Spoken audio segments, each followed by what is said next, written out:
Halo teman-teman, saya Trinita Deborah Siagian dengan NPM 011901025 Prodi S1 Kesehatan Masyarakat Sekolah Tinggi Ilmu Kesehatan Indonesia Maju.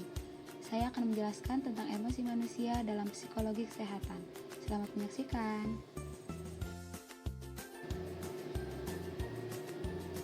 Topik pembahasan dalam emosi manusia yaitu definisi emosi, fungsi emosi, teori-teori tentang emosi, perkembangan emosi, gangguan emosional, dan macam-macam emosi.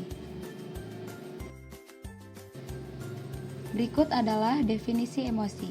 Menurut William James dalam Wedge 1995, kecenderungan untuk memiliki perasaan yang khas bila berhadapan dengan objek tertentu dalam lingkungannya.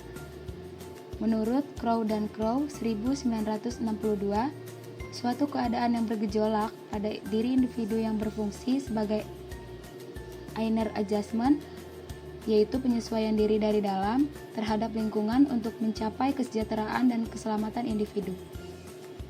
Dan menurut Jalaluddin Rahmat 1994, memberikan bumbu bagi kehidupan. Tanpa emosi, hidup ini kering dan gersang. Bisa membuat frustasi, juga bisa menjadi modal untuk meraih kebahagiaan dan keberhasilan hidup. Tergantung emosi mana yang kita pilih dalam reaksi kita terhadap orang lain, kejadian, situasi sekitar kita. Menurut Watson, ada 3 emosi dasar manusia. Yang pertama yaitu fear, berkembang menjadi anxiety atau cemas. Yang kedua ada rage, berkembang menjadi anger atau marah. Yang ketiga ada love, yaitu menjadi simpati.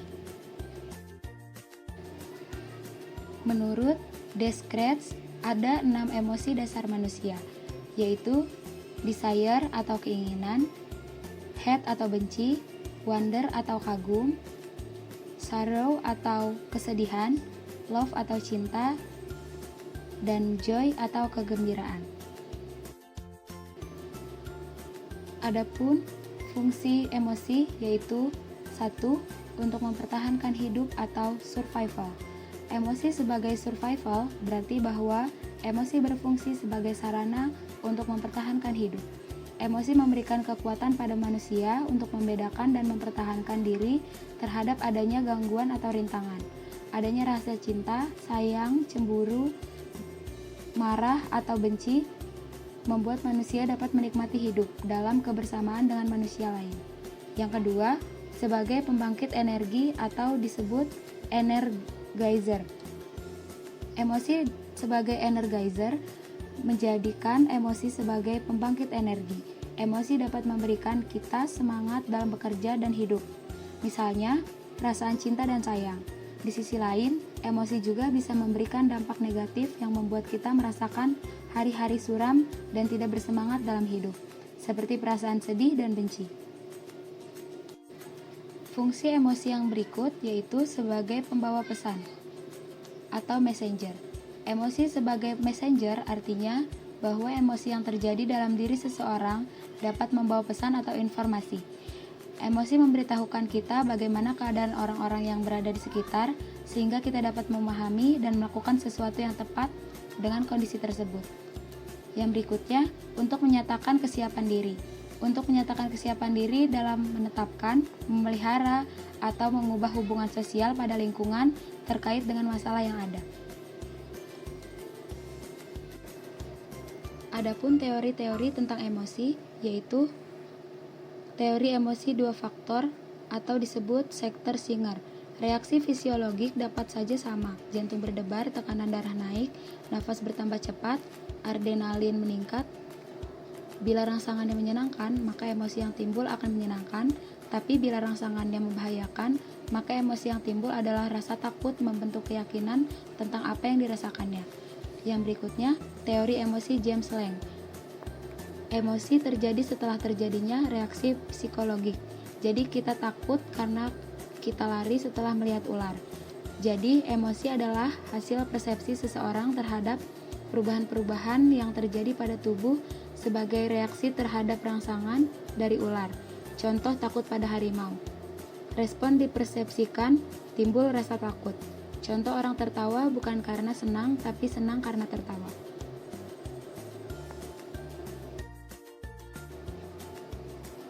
Teori tentang emosi yang berikutnya yaitu teori emergensi menurut Cannon. Emosi sebagai pengalaman subjektif psikologi timbul bersama-sama dengan reaksi fisiologi. Jantung berdebar, tekanan darah naik, nafas bertambah cepat, adrenalin meningkat.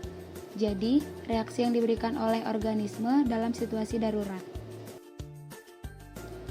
Berikut perkembangan emosi. Yang pertama, reaksi emosi sangat ditentukan oleh lingkungan, pengalaman, kebudayaan, dan individu itu sendiri. Respon emosional anak kecil lebih sederhana dibandingkan dengan orang-orang dewasa. Berkembang ke tingkat yang paling rumit. Contoh, anak kecil marah berbeda dengan orang dewasa. Yang kedua, respon emosional melalui 4 jalur, yaitu stimulus, perasaan, respon-respon internal, dan pola-pola tingkah laku. Yang ketiga, perkembangan emosi ditentukan oleh proses pematangan dan proses belajar. Seorang bayi untuk bisa tertawa memerlukan tingkat kematangan tertentu. Setelah besar, digunakan untuk mengekspresikan perasaan tertentu.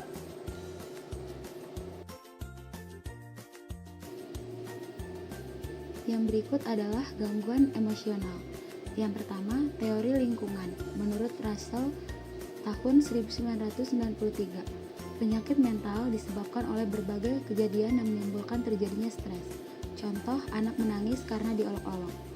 Lingkungan dapat berupa lingkungan fisik dan juga psikologis, yaitu pisau tajam bisa menyebabkan nyeri fisik, kata-kata tajam bisa menyebabkan nyeri psikologis. Tekanan emosional dapat dihilangkan jika penyebabnya ditiadakan terlebih dahulu. Tetap teori ini mengabaikan aspek dari individunya, reaksi emosional yang kuat, yang memiliki perbedaan dengan individu lain.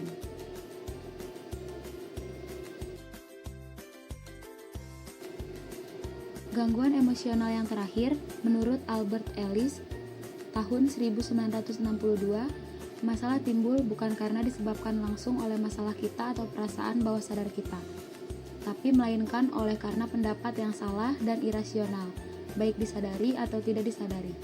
Untuk mengatasi keseimbangan emosi dengan cara mengidentifikasi ide-ide pada si anak, penggunaan logika yang ketat, kemudian diperlihatkan dan diyakinkan betapa tidak rasionalnya ide-ide tersebut. Kemudian si anak didorong untuk berperilaku berlainan menurut sudut pandang yang baru tersebut. Yang membuat tegang, bermasalah itu adalah pikiran kita sendiri. Perbaikan emosi meliputi 3 langkah. Memperlihatkan kepada si anak anggapan-anggapan yang salah, menunjukkan lewat nalar, dinasehati dengan sikap yang bekerja sama.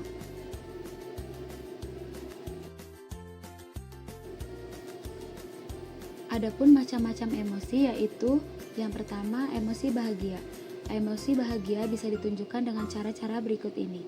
Yang pertama, ekspresi wajah yang tersenyum. Yang kedua, bahasa tubuh dengan sikap yang santai.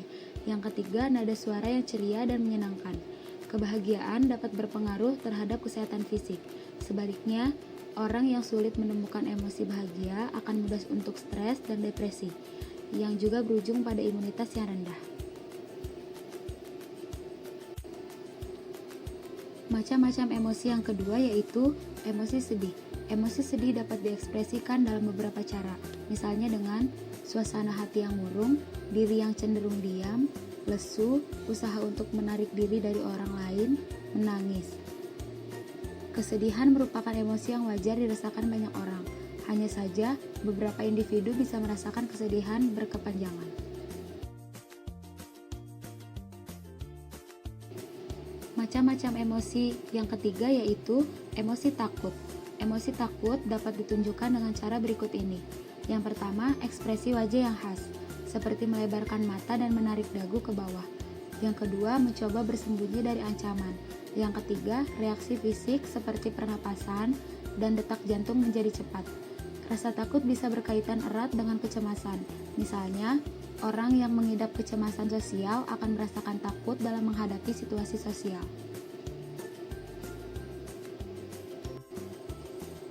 Macam-macam emosi yang keempat yaitu emosi jijik. Rasa jijik dapat berasal dari banyak hal, termasuk rasa, pemandangan, atau bau yang tidak menyenangkan. Seseorang juga dapat mengalami kejijian moral saat melihat individu lain berperilaku yang mereka anggap tidak menyenangkan, tidak bermoral, atau jahat. Jijik dapat ditunjukkan dalam beberapa cara, termasuk Yang pertama, berpaling dari objek jijik. Yang kedua, reaksi fisik seperti mual atau muntah. Yang ketiga, ekspresi wajah seperti kerutan hidung dan bibir atas.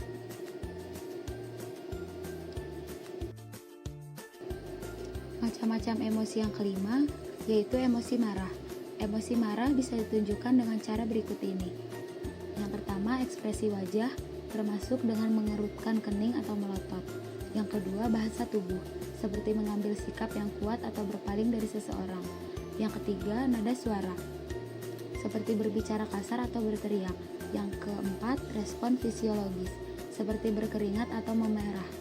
Yang kelima, berperilaku agresif seperti memukul, menendang, atau melempar benda. Macam-macam emosi yang keenam, yaitu emosi terkejut. Emosi terkejut sering ditandai dengan karakteristik berikut ini. Yang pertama, ekspresi wajah, seperti mengangkat alis, melebarkan mata, dan membuka mulut. Yang kedua, respon fisik, seperti melompat. Yang ketiga, reaksi verbal, seperti berteriak, menjerit, atau megap-megap. Emosi terkejut bisa bersifat positif, negatif, atau netral, seperti ketakutan atau amarah. Terkejut juga dapat menjadi respon fight or flight. Orang yang terkejut mungkin akan mengalami kenaikan hormon adrenalin untuk memutuskan apakah ia akan melawan fight atau melarikan diri flight.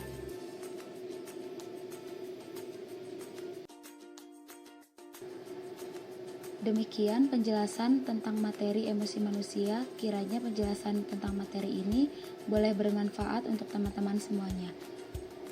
Penutup dari saya, janganlah mudah terpancing emosi oleh orang lain.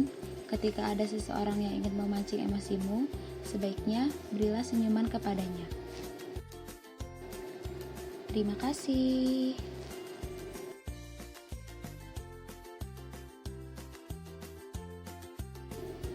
Macam-macam emosi yang ketiga yaitu emosi takut.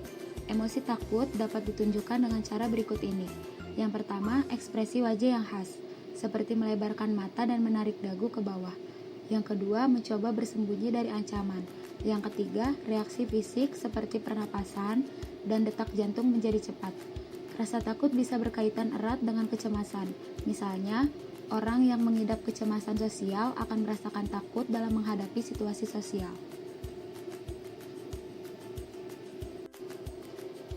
Macam-macam emosi yang keempat yaitu emosi jijik. Rasa jijik dapat berasal dari banyak hal, termasuk rasa, pemandangan, atau bau yang tidak menyenangkan. Seseorang juga dapat mengalami kejijian moral saat melihat individu lain berperilaku yang mereka anggap tidak menyenangkan, tidak bermoral, atau jahat. Jijik dapat ditunjukkan dalam beberapa cara, termasuk yang pertama, berpaling dari objek jijik. Yang kedua, reaksi fisik seperti mual atau muntah. Yang ketiga, ekspresi wajah seperti kerutan hidung dan bibir atas.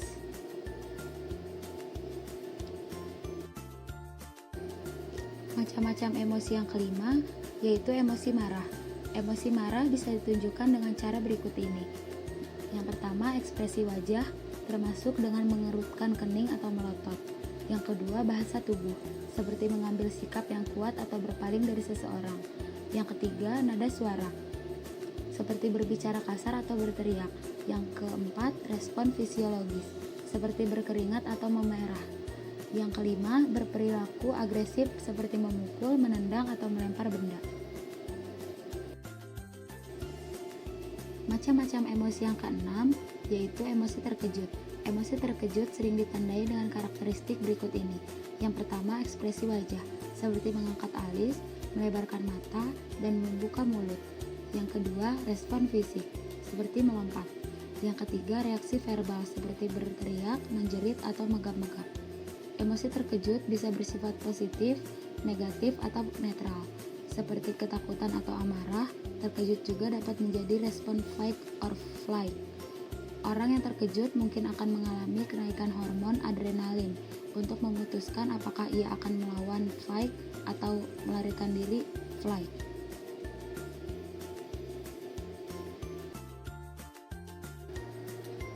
Demikian penjelasan tentang materi emosi manusia. Kiranya penjelasan tentang materi ini boleh bermanfaat untuk teman-teman semuanya. Penutup dari saya, janganlah mudah terpancing emosi oleh orang lain. Ketika ada seseorang yang ingin memancing emosimu, sebaiknya berilah senyuman kepadanya. Terima kasih.